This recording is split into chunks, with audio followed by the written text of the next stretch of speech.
नमस्कार, स्वागत आपका हरियाणा न्यूज 24 पर। मैं हूं प्रिंस लंबा। हरियाणा प्रदेश के अंदर आईपीएस और एएसआई सुसाइड मामले में जिस राव इंद्रजीत का नाम लिया गया है, अब उसी राव इंद्रजीत ने विदेश से अपना एक प्रेस नोट जारी किया है। यानी कि अब इस मामले में जिस राव इंद्रजीत का नाम बार बार लिया जा रहा था, उसी राव इंद्रजीत ने एक बार फिर नया मोड़ लाने का काम इस मामले में कर दिया और एक बार फिर बड़ा खुलासा करने का काम कर दिया गया है। अब इस मामले से संबंधित क्या कुछ जानकारी राव इंद्रजीत ने दी है और अपने प्रेस नोट में राव इंद्रजीत ने क्या कुछ बताया है, क्या कुछ कहा है, और एएसआई के साथ साथ आईपीएस वाई पूर्ण कुमार, उनकी आईएएस पत्नी अवनीत पी कुमार और एएसआई संदीप लाठर को लेकर राव इंद्रजीत का क्या कहना है, पूरा मामला आपको विस्तार से बताते हैं। बता दें कि रोहतक जिले में साइबर सेल में तैनात एएसआई संदीप लाठर ने जब सुसाइड किया तो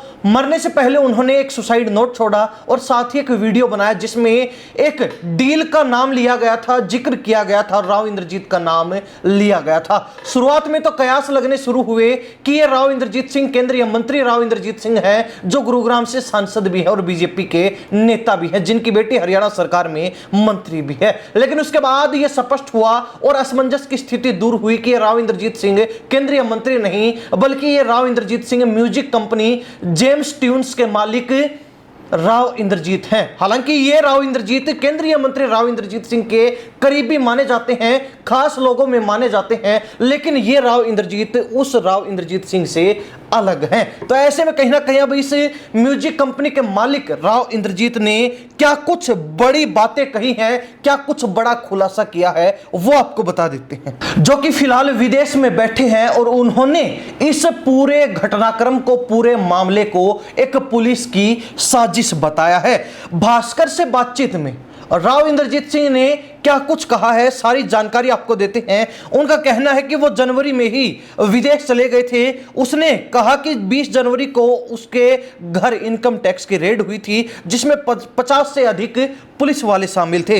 इंद्रजीत ने दावा किया कि सभी पुलिसकर्मी लूट के इरादे से घर में आए थे और डीवीआर तक उखाड़ कर ले गए। इसी वजह से वह जान बचाकर वहां से भागा। उसका कहना है कि एएसआई संदीप लाठर की सुसाइड से उसका कोई लेना देना नहीं है और पुलिस जानबूझकर उसे फंसाने की कोशिश कर रही है। इस पूरे मामले में पुलिस अफसर नरेंद्र बिजारनिया, राजेश फोगाट और नरेंद्र चौहान के नाम भी सामने आए हैं, जिसको लेकर राव इंद्रजीत सिंह ने अपनी बेगुनाही साबित करने को लेकर एक प्रेस नोट भी जारी किया, जो उसने व्हाट्सएप के माध्यम से भी साझा किया है। हालांकि एक और बात जो विशेष राव इंद्रजीत सिंह से जुड़ी है वो ये कि जो रेवाड़ी के बेरली कला के रहने वाले राव इंद्रजीत हैं, उनके छोटे भाई रिंकू बोस फिलहाल उसी गांव के सरपंच हैं। एएसआई संदीप लाठर ने मरने से पहले जो आरोप राव इंद्रजीत पर लगाए, उनमें कहना था कि वाई पूर्ण कुमार एक भ्रष्ट पुलिस अफसर था जिसने सदर थाने के एक मर्डर केस में पैसे लिए। उसने राव इंद्रजीत को बचाने के लिए 50 करोड़ रुपए की डील की। इस दौरान ईमानदार अफसर नरेंद्र बिजारनिया ने इसका विरोध किया और डील के आगे झुके नहीं।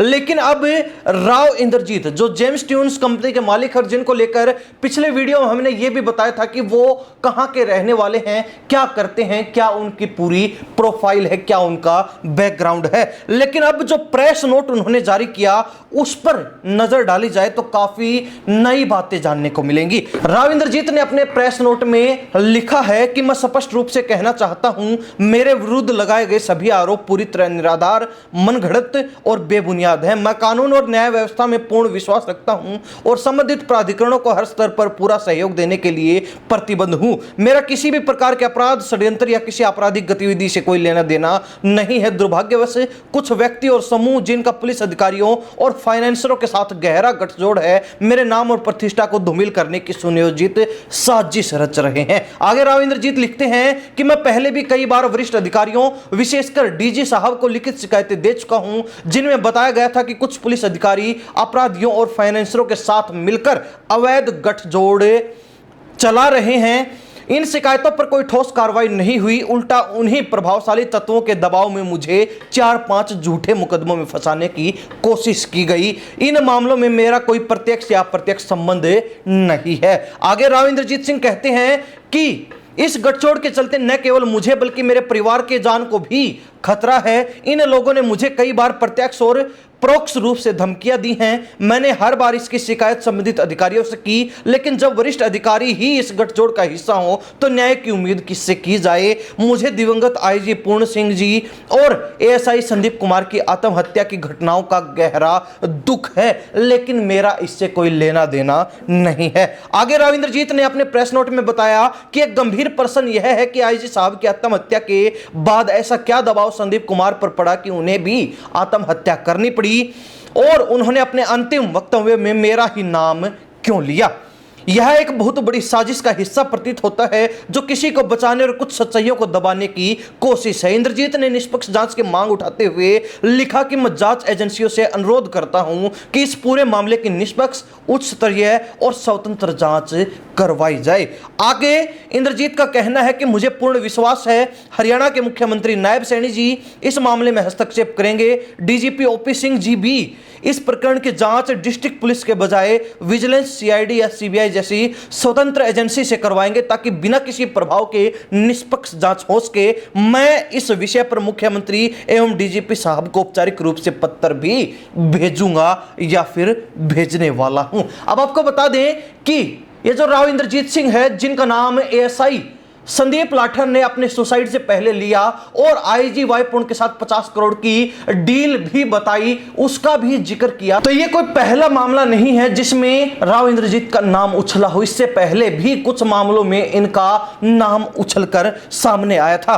केंद्रीय मंत्री के करीबी राव इंद्रजीत का नाम सिंगर राहुल फाजुलप्रिया पर पिछले महीने गुरुग्राम में हुई फायरिंग के बाद भी सामने आया था। इस मामले में फायरिंग की जिम्मेदारी लेने वाले एक गैंग ने सोशल मीडिया पर की गई पोस्ट में राव इंद्रजीत सिंह को भी टैग किया था। इसी साल राव इंद्रजीत सिंह के ठिकानों पर आयकर विभाग की टीमों ने छापेमारी भी की थी। विभाग ने उनके बैंक खाते कई दिनों तक सीज रखे। हालांकि इस रेड में आयकर विभाग को क्या गड़बड़ी मिली इसकी जानकारी अब तक सामने नहीं आई है, लेकिन अब ऐसा ही संदीप लाठर सुसाइड मामले के बाद राव इंद्रजीत का नाम जब उछला तो उनको मीडिया के सामने आकर स्पष्टीकरण देना पड़ा। हालांकि पहले जो है उनके बारे में इतनी विस्तृत जानकारी नहीं आई थी, लेकिन अब खुद जो है उन्होंने सामने आकर एक प्रेस नोट जारी किया और उस प्रेस नोट के माध्यम से क्या हकीकत है, उनकी तरफ से क्या सच्चाई है या फिर उनका क्या पक्ष है, वो रखने का काम किया है। अब देखने वाली बात यह है कि यह मामला जो पहले ही काफी उलझा हुआ था अब और भी पेचीदा हो चुका है। यह मामला जो पहले ही इतना संवेदनशील था